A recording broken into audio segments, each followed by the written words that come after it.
se olvidó en grabar esto. Ya. Bueno, como les decía, las primeras pautas que tenemos que considerar de la psicología laboral es que el psicólogo cumple esa función muy importante de conocer y comprender a la persona dentro del trabajo.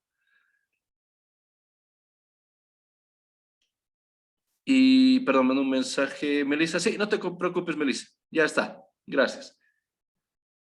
Muy bien. Entonces, decía, chicos, todos los aspectos que tenemos que ver por cómo se va a desarrollar el ser humano en el trabajo.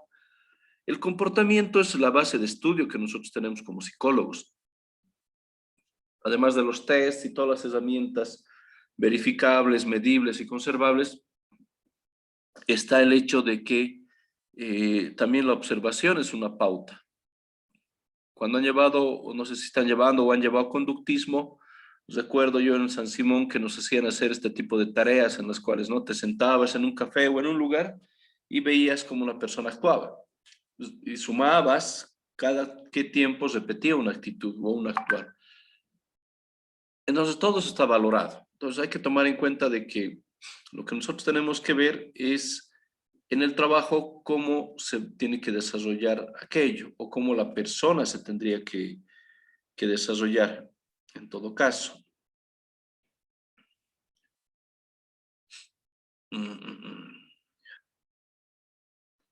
Muy bien.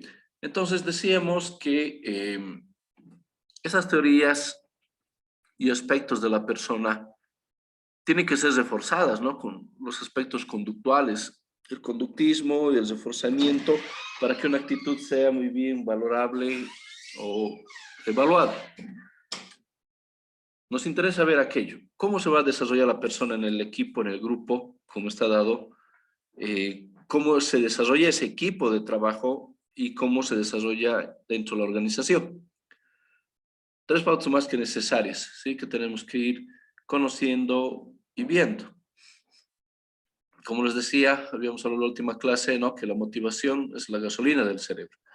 Y estas teorías de reforzamiento, tanto el condicionamiento clásico como el condicionamiento operante, hacen que estas conductas a través de premios, de bonos, de reconocimiento, sea una de las pautas más claras. Cuando mencionamos también condicionamiento, chicos, nosotros como psicólogos fomentamos algo que se llama el coaching. Se está hablando mucho de esta tendencia, ¿no? Del coach o del coaching, como quieran llamarlo. ¿En qué se refleja? ¿El coach quién es? Es el entrenador. Tiene que verse reflejado en la vida.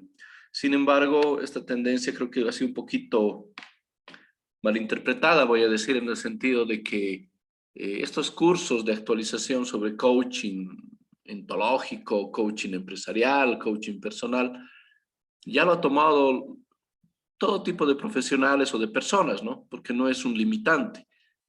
Evidentemente, los psicólogos deberíamos ser los más preparados en realidad para dar el coaching, ¿no? Porque tenemos una carrera base, que es la primordial.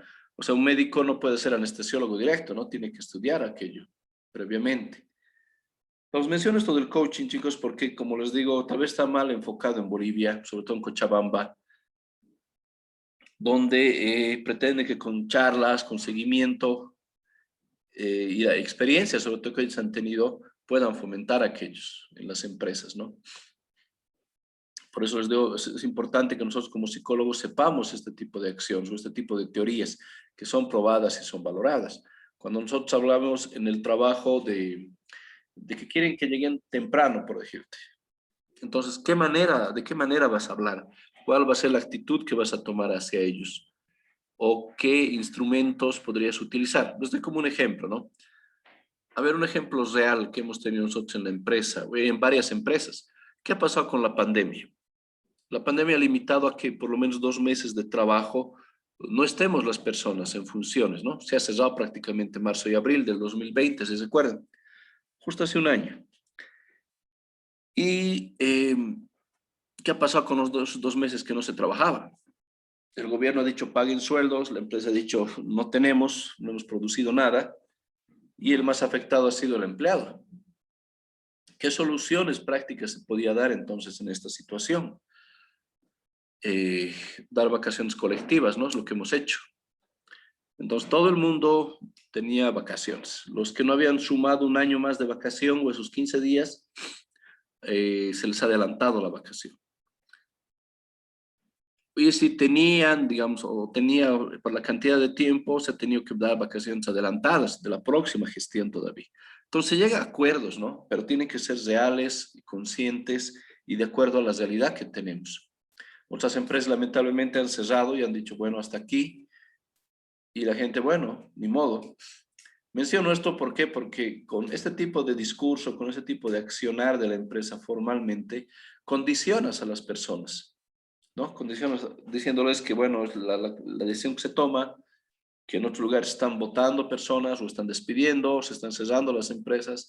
Entonces condicionas aquello, influyes para que tengan un tipo de actitud hacia el trabajo. ¿Y qué es lo que se quiere ahora, después de la pandemia? Es que la gente sea consciente de ese valor del trabajo que tenía, ¿no? Y que casi se pierde en algunos casos. Entonces, condicionas con eso a la afinidad hacia la empresa, hacia el objetivo que quieres como para el trabajo, ¿no? Entonces, hablamos también de los reforzamientos negativos, positivos, el castigo, el premio o la extinción. Cuando hablamos de líderes, porque no queremos usar ya el término jefes, cuando hablamos de líderes en espacios de trabajo, te tiene que fomentar todo aquello, ¿no? Como les digo, el valor de recursos humanos es generar un clima de trabajo adecuado, correcto y que vaya en son de la filosofía del trabajo, etc. Entonces, cuando se menciona esto, hay que fomentar un trabajo correcto, adecuado, un trato de respeto, un trato de integridad para con los empleados. Y un término que se usa mucho es eso, ¿no? Felicita en público y corrige en privado. Esa es la diferencia entre un jefe y un líder, ¿no? ¿Por qué felicitas por algo frente a toda la gente? Es un reforzamiento positivo que estamos queriendo hacer, ¿no? Si llamaras la atención frente a más personas, ¿qué va a ocurrir, no? Se va a sentir avergonzado, molesto y enojado con una persona. A pesar de que está haciendo su trabajo, no interesa. Es exhibir a la persona frente a otros. Entonces es un reforzamiento negativo porque vas a hacer que, puede ser que ya no se equivoque, no cometa errores por eso, por no sentirse exhibido. En cambio, si lo felicitas también, ¿no? Vas a intentar mejorar para que exista esa felicitación o ese reconocimiento en más ocasiones. Por eso das un bono como recompensa para fomentar una actividad, una actitud. Y castigo para que probablemente esa actitud también desaparezca o esa identificación para con la empresa también desaparezca. Entonces, constantemente estamos haciendo conductismo en el trabajo sobre todo. ¿Por qué? Porque las reglas son básicas. O sea, el hecho de la palabra trabajo o la identificación de trabajo ya está clara. Mucha gente, si no es el 80%, me animaría a decir, no se siente a gusto en su trabajo. Su motivación es el salario. Su fuerza de empuje, por decirlo así, son las deudas o la necesidad. No, pero creo que muy pocas personas encuentran su pasión en el trabajo y realmente les pagan por aquello. ¿Por qué? Porque es un poco más complicado, creo, llegar a ese punto. Sí, pero la esencia es que deberíamos tener aspectos de motivación constante de uno mismo, ¿no? Pero a ver, ¿qué antecedentes provienen para la gerencia? ¿Qué condiciones que conducen a una conducta o a la orientación de la misma? Para que fomentes este buen trabajo o este reconocimiento. Básicamente, reforzar una conducta a favor de la empresa. ¿Qué es respuesta conductual del trabajador? ¿No? Cuando hablas de un buen trabajo en equipo, que es mejorar la calidad del trabajo. ¿Qué consecuencias administradas por el jefe o los resultados de la conducta les fomentar aquello que les decía, recompensa con palabras, con reconocimiento, ¿no? Estupendo trabajo, te recomendaré para un aumento de sueldo. ¿Y qué estrategias o reforzamientos puede tener o qué consecuencias van a tener estas, ¿no? Un reforzamiento positivo netamente. Entonces sabes que ante un rendimiento bueno va a ocurrir algo positivo. Mejora la calidad del trabajo, evita las críticas del jefe, es la otra variable, ¿no? Que si tú no te van a dar un aumento de sueldo, pero sí vas a recibir menos críticas, es un reforzamiento negativo, como dice aquí. Remoción de una consecuencia negativa. Entonces, estás disminuyendo las fallas, aunque no tengas un reconocimiento verbal o escrito o económico. La tasa de error alta, cuando ocurre esto, que críticas y reprendes, ¿no? Llamas la atención con memorándums, con llamadas de atención, con copia al ministerio, cosas un poco fuertes ya. Se puede catalogar o se puede identificar como un castigo, ¿no? Que es la administración de una consecuencia también negativa. La tasa de error alta cuando existe o se elimina el tiempo de descanso. ¿Por qué? Porque tienes más errores, tienen que trabajar en lo mismo, o esto es un error muy común en todas las empresas, ¿no? Las horas extra, que no te pagan, que bajo el pretexto de que es tu responsabilidad, tienes que trabajar fuera de horarios, llevarte trabajo a casa, complicando un poco esa condición personal que se tiene, ¿no? Entonces, mientras más tasas de error hay, eliminan el tiempo de descanso, salidas o etcétera. Es un castigo, obviamente, que provoca una remoción de una consecuencia positiva. La tasa de error alta y baja, ¿no? Cuando no elogias y otorgas solamente aumentos según la inflación. Cuando el aspecto de la vida prácticamente, y se acuerdan hace un tiempo, ¿no? Cuando subían los salarios con el decreto del 1 de mayo, ese decreto nacional cubría en realidad todas las funciones y todos los aspectos de trabajo, ¿no? Subían un porcentaje de sueldo al mínimo nacional y también al sueldo básico, pero la inflación se disparaba con aquello. Entonces, un aspecto, un comportamiento que se extinguía, se eliminaba por la consecuencia de reforzantes para una conducta determinada, ¿no? Entonces simplemente no elogiabas, pero dabas aumentos según la inflación. Entonces tampoco es reconocido como un premio. Y esto pasa mucho. A veces las empresas, al darte algo, asumen que están colaborándote en una situación. Les pongo un ejemplo muy sencillo. Cuando muchas empresas hablan de lo que es lactancia, natalidad o el bono de defunción, que lamentablemente cuando un hijo fallece, tienen que darte un bono de 2.000 bolivianos. O si fallece en la clínica, ves al nacer, que lamentablemente hay casos, la empresa tiene que reconocerte ese bono. Es la ley, es la norma.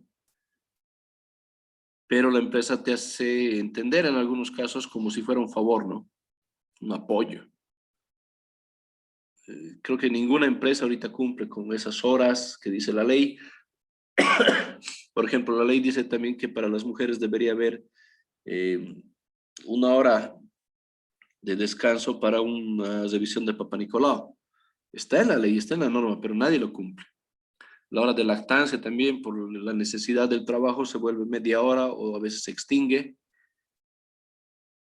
¿Y cómo refuerzas eso? O sea, es un reforzamiento negativo, pero a favor de la empresa. Yo he visto casos de señoritas que renuncian a su hora de lactancia por la empresa y la empresa les dice, sí, gracias, se les ve comprometidas, pero ahí acabó. No estás haciendo a un lado tu derecho por satisfacer a la empresa, ¿no? Y te refuerzas solamente de esa manera. ¿Me entiendes? Entonces hay antecedentes de la conducta en lo laboral, que es constantemente repetitiva en muchas organizaciones o muchas empresas. ¿Y por qué? Porque les ha dado resultado. De que sean justas o correctas, bueno, a veces depende mucho de la realidad, tanto la persona como de la organización. ¿No? No es lo mismo una pequeña empresa, no sé, de jeans, de API, de lo que sea, a una empresa un poco mejor establecida, ¿no? Entonces siempre hay diferencias en las cuales se puede mantener. Todo depende a veces del tamaño de la organización y de la cantidad de personas con las que se fusiona aquello. Pero ¿cómo es que nosotros deberíamos mantener una conducta correcta y adecuada en el trabajo? ¿O qué actitudes deberían ser las más naturales en realidad lo que queremos como empresa. Como yo les decía, en recursos humanos siempre hemos tenido el problema de que la gente trabaja y entra con una motivación o una visión de la empresa. Cuando pasa el tiempo, bueno, siempre esperamos que sea dentro de los 3 primeros meses, a veces se desilusiona la persona, se desmotiva por el choque de valores, por la diferencia de funciones, porque no les dejan crecer o dejan empoderarse, o simplemente el trabajo no es como ellos creían. ¿Ya? Entonces vamos a mencionar algunas teorías que están relacionadas a este punto de la automotivación, que en algunos libros está manejada también como convicción. ¿Por qué será diferente, no? O sea, la convicción en realidad es que tú estés convencido de algo. Tienes una meta, un objetivo que debería ser claro. Tienes la creencia o crees en ese objetivo o en ese trabajo o en esa empresa y por ende te sientes convencido en realidad de ese desarrollo. Es por eso que tienen esos términos, ¿no? De creer y convencer, convicción, hacia el lado organizacional. Pero para comprender, como les decía muy bien, estos puntos o estas pautas, hay que entender un par de conceptos. Primero, lo que les mencioné en algún momento, y que es tal vez la teoría clásica, ya por un reconocimiento general en muchas carreras, muchas materias, que es la pirámide de jerarquías de Maslow.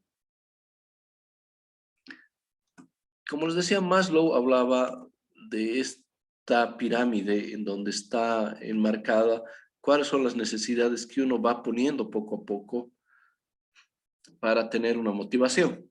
Primero las fisiológicas, ¿no? Que vendrían a ser las de supervivencia. Estas fisiológicas tienen que ver con el aire, con la comida, con la alimentación, con vestir. O sea, son necesidades muy, muy básicas, ¿no? Un techo donde dormir, una familia, salud, entre otras. ¿Por qué piensas que mucha gente a veces trabaja? Yo he visto gente que prefiere trabajar en un lugar con un sueldo mínimo, pero tengo seguro, dice. ¿Por qué? Porque tiene 4 hijos. Y el seguro médico es lo que mejor le conviene, ¿no? Aunque gane un sueldo mínimo. Tiene una razón más clara a veces de por qué toman ciertas decisiones. Entonces, estas necesidades fisiológicas debería ser lo mínimo que nos basamos. Por eso está relacionado con el salario básico, ¿no? Con la canasta familiar. Utilizamos todos estos términos sociales para justificar una razón en la cual, bueno, nos identificamos con la mayoría, entonces está reconocido como tal. Entonces, las fisiológicas serían la base de todos nuestros aspectos. Cuando hablamos de las necesidades de seguridad, que también es parte de la supervivencia, como pueden ver, en este punto sí está tener por lo menos una familia, una pareja, eh, un trabajo. O sea, ese punto de seguridad existe también unos cambios en el comportamiento o la continuidad de un comportamiento en el trabajo.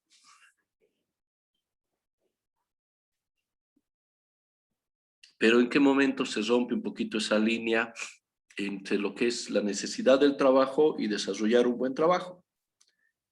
Y ahí esa pauta.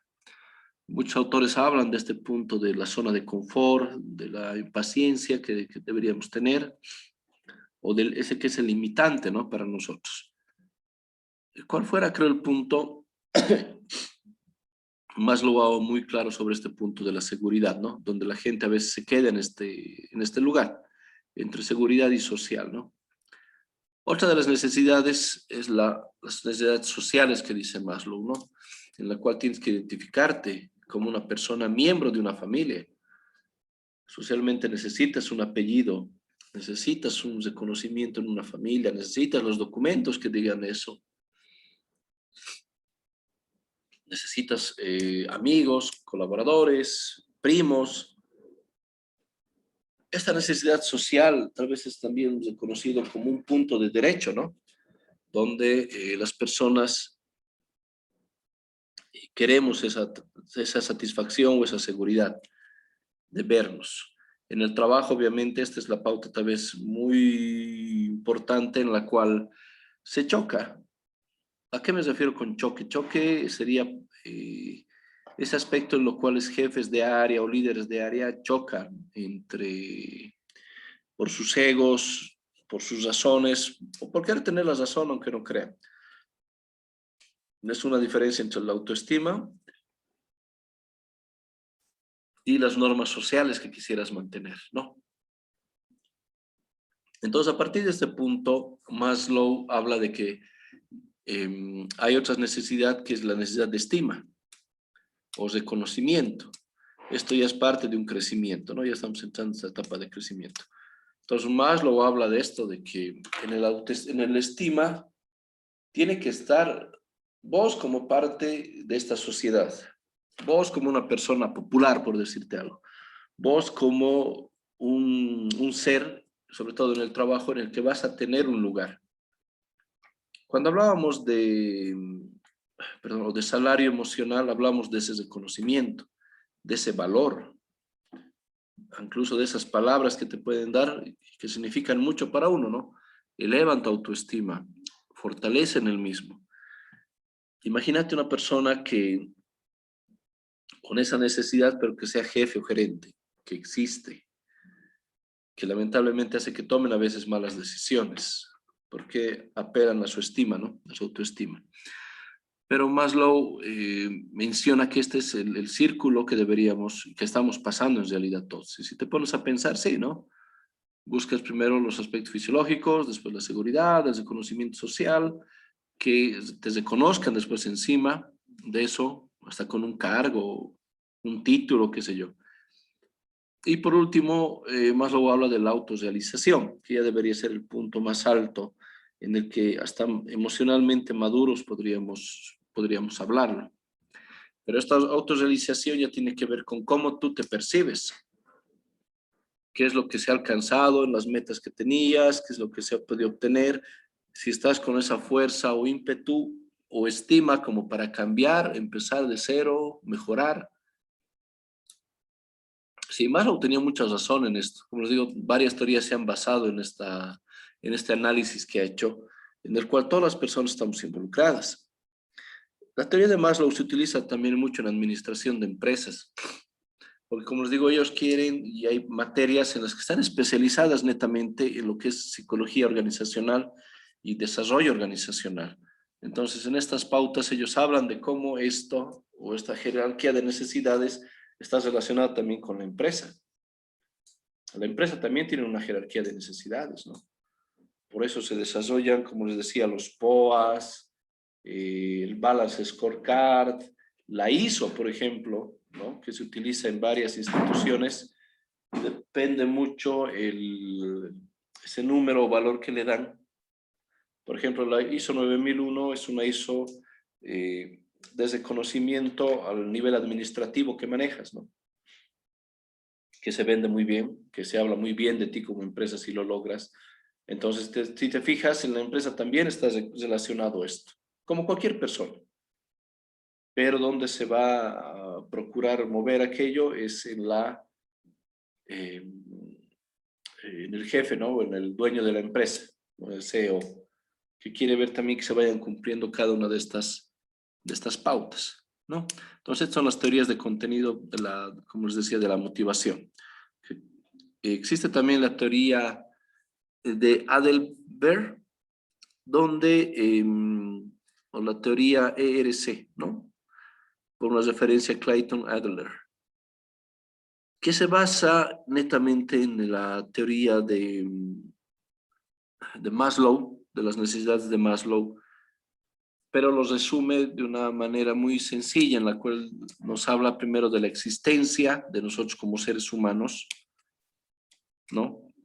Como seres vivos, que esa existencia tiene que darnos la pauta. ¿Para qué? Para después generar una relación, un relacionamiento que sería el aspecto social, ¿no? De nosotros. Esta relación tiene que ver con los amigos, con la familia, entre otros. Y debería subir al área de crecimiento o desarrollo. Y nuevamente nos dice que nos basamos también nuevamente en la relación y en la existencia. Entonces, es una retroalimentación constante que tiene que existir como organización, pero sobre todo como empresa, ¿no? La existencia, relación y conocimiento, básicamente, es lo que nos dice Adlerfer. Entonces, una vez que existas, tienes que relacionarte, conocer, aprender.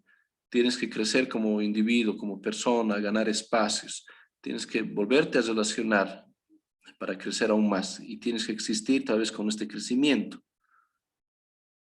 Porque es el ciclo donde maduras, vas desarrollándote. Cuando hablamos de la teoría de las necesidades adquiridas, nos habla de este término que es la competencia, que vamos a ver un poco más adelante.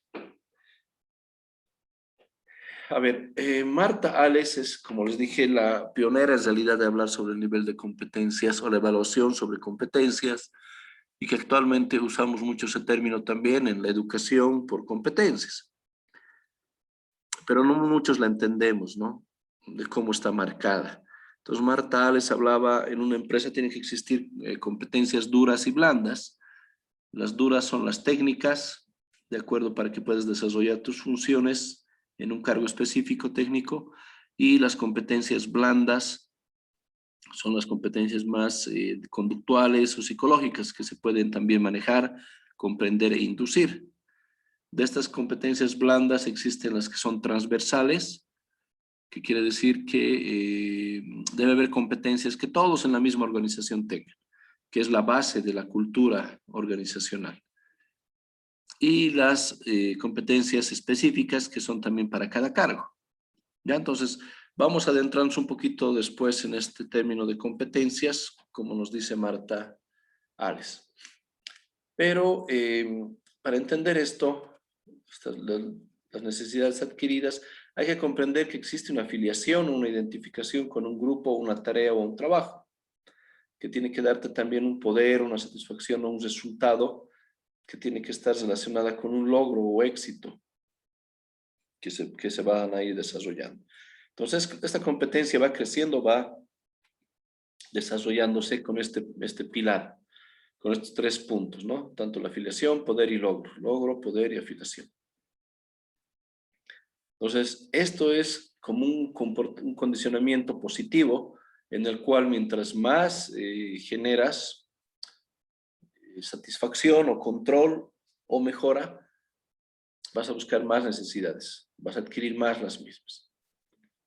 También existe la teoría de los factores de Herzberg, ¿no? Que habla básicamente sobre 2 puntos o 2 competencias, o 2, perdón, actitudes, las motivadoras y las higiénicas, o las de higiene. Las motivadoras nos dice que se va a dividir en lo que es la satisfacción o la no satisfacción de los mismos, el alcance del objetivo o el cumplimiento del mismo para sentirte satisfecho o insatisfecho. Con esto está desarrollado obviamente, como les digo, el logro, porque no te olvides que Maslow dice que la autorrealización. ¿Por qué hablamos tanto del trabajo en equipo en las organizaciones, en las empresas? Porque todo ser individual, que estábamos viendo la clase pasada, el individualismo en cada persona va a hacer que tenga una percepción de su realidad, de su necesidad en el trabajo. Por eso existen muchos choques con los jefes, ¿no? Porque los jefes dan instrucciones y los líderes influyen. Entonces, un motivador, tal vez el más grande, como dice Maslow y Herzberg, es el logro. Es la autosatisfacción con lograr algo. ¿Qué te debió pasar? Si haces pequeños trabajos o pequeñas tareas y las logras en menos tiempo, es una satisfacción. Que en la universidad hagas trabajos un poco más complicados, tal vez más que otros, y lo haces completo y correctamente, es una satisfacción. Entonces ellos tenían razón que las personas también tenemos un ego alto o una autoestima en el cual queremos reforzar a veces. No nuestra vanidad, etcétera. Pero, como ven, está relacionado más que otra cosa con los aspectos motivadores. ¿Ya? Entonces, Herzberg habla de esto, de los logros, del reconocimiento, del trabajo, de la responsabilidad, del avance y el crecimiento como aspectos motivadores. Y se refleja en algunas situaciones como es los grupos o las organizaciones. ¿A qué me refiero? En la escuela, en la parte educativa, si tienen papás, profesores, consúltenles qué pasa con estos chicos que son más problemáticos. Pregúntenles qué pasa con un alumno que tienes que habla mucho, que juega, son niños, ¿no? Pero que juega, que distrae y se complica. Entonces, antiguamente a estos chicos se les daba más responsabilidad, ¿no? Se les daba un trabajo en el aula, se les decía, tú te vas a encargar de esto. Entonces, increíblemente, asumiendo una responsabilidad, a veces bajaban esa su tensión, sus juegos o distracción a los otros compañeros. ¿Por qué? Porque le dabas una tarea que le hacías reconocimiento con una responsabilidad. Entonces motivabas de alguna forma a los niños y tienes que hacerlo actualmente con los colaboradores o trabajadores, ¿no? Cuando habla higiénicas, Herzberg habla también de los aspectos de insatisfacción, pero no insatisfacción y insatisfacción. Son dos puntos claves. Entonces, los motivadores, si quieres, son más personales y los aspectos higiénicos son más como normas generales, ¿ya? Los de no insatisfacción nos habla de que hay políticas empresariales, como les decía, hay ese choque de valores con las políticas del trabajo, entre otros. Está también lo que son las relaciones personales, las condiciones físicas, el salario, o sea, todo lo externo que tenga que ver con la empresa. Tus compañeros de trabajo deberían incluir en aquello, las condiciones de tu oficina, del lugar, de cómo está marcado. Herzberg nos habla de estos dos puntos, ¿no? Que el más valorable obviamente es el de motivación o el motivador. Y luego sigue obviamente los aspectos generales o genéricos como es el de la empresa como tal. ¿Ya? ¿Hasta aquí alguna pregunta, alguna duda, muchachos? ¿Algún comentario?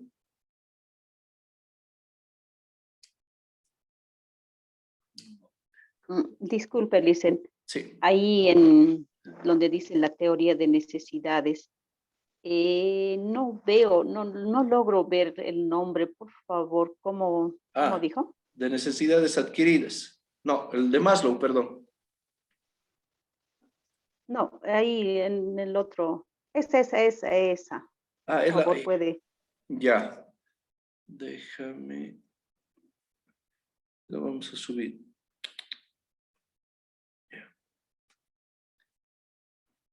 Ahí está, ¿no? La teoría de necesidades adquiridas es de Macmillan. Un poquito ahí. Ahí está. Ahora sí.